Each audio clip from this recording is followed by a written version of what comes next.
The Supreme Court is a death panel. Is that your opinion? In the context of this hearing, I think it is important to emphasize why I am here, which is to talk about my views on the First Amendment. No, that's not what I ask you. I do not believe that the comments that you are referring to have relevance for this particular hearing, but here's what I will say. In today's Senate hearing on free speech, Senator Marsha Blackburn pressed witnesses about government censorship and political bias. She first challenged Dr. Franks over a 2024 tweet calling the Supreme Court a death panel, accusing her of using divisive rhetoric against justices simply for doing their jobs. Mr. Chairman. Thank you, Senator. Senator Blackburn. Thank you, Mr. Chairman, and thank you to each of you for taking your time to be here today. Dr. Franks, we're here to talk about free speech, correct? Yes. And we're here to talk about that being a fundamental right guaranteed by the Constitution, correct? Yes. Okay. And the Supreme Court plays an essential role in guaranteeing those constitutional rights, correct? Yes. Okay. Now, I want to talk to you about a tweet that you had in January 2024. The Supreme Court is a death panel. Is that your opinion? In the context of this hearing, I think it is important to emphasize why I am here, which is to talk about my views on the First Amendment. No, that's not what I ask you. Do you think the Supreme Court is a death panel? In the context of the cases that, not for free speech, no, that was not the context of that particular Oh my goodness, okay. Well, it appears that you see the Supreme Court as a death panel, and that is some of the same rhetoric that unfortunately we continue to hear from some on the left who are trying to villainize justices who are doing their job. And I would like to just ask you, knowing that you have put this out, that the Supreme Court is a death panel,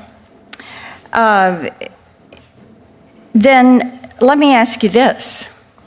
Do you look at Justices Sotomayor, Kagan, Jackson as members of the death panel, or is this just the justices that you disagree with?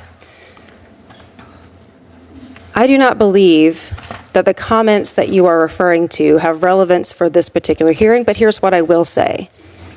This is an administration that is threatening judges in addition to other people that he disagrees with. So, okay, yes, if your question is, do I defend judges? Am I worried about judges' security? I am. I am worried about this administration essentially threatening those judges. I want to talk with you, Ms. Hemingway, about the State Department's use of the Global Engagement Center to censor news outlets like the Daily Wire and the Federalist. I know that this is something that you have had to deal with. And Daily Wire is located in Tennessee. We're proud of them. We are delighted that they chose to move from California over to Tennessee.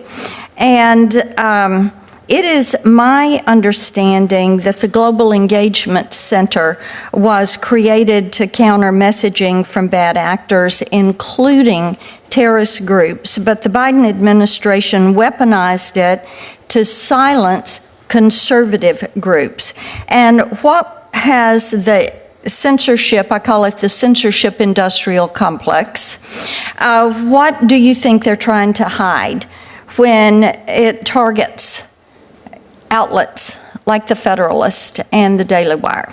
Thank you, Senator Blackburn. Yes, our reporter, Margot Cleveland, who's our senior legal writer, uncovered through her reporting facets of the censorship industrial complex and learned that the State Department was one of the federal entities that was engaging with non-governmental organizations and other entities in big tech to market, promote, censorship tools and blacklists, which were then used against my publication, The Federalist, and also the Daily Wire.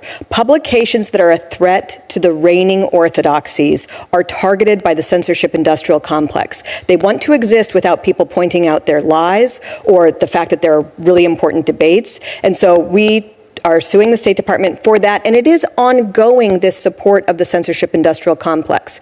It is the bureaucracy, really, which perpetuates this even more than a particular administration. Yes, and I think it's so important to note that robust, respectful, bipartisan debate adds to our freedom, helps to keep us free, and allows that debate in the public square. And when you have an entity that becomes weaponized and shuts down one side of that speech and only allows speech with which it completely agrees, that is when you have that censorship writ large. My time expires. Professor Turley, I have a question I will submit to you for the record. Thank you all for joining us. Thank you for being with us today. I'd like to start with you, Ms. Hemingway.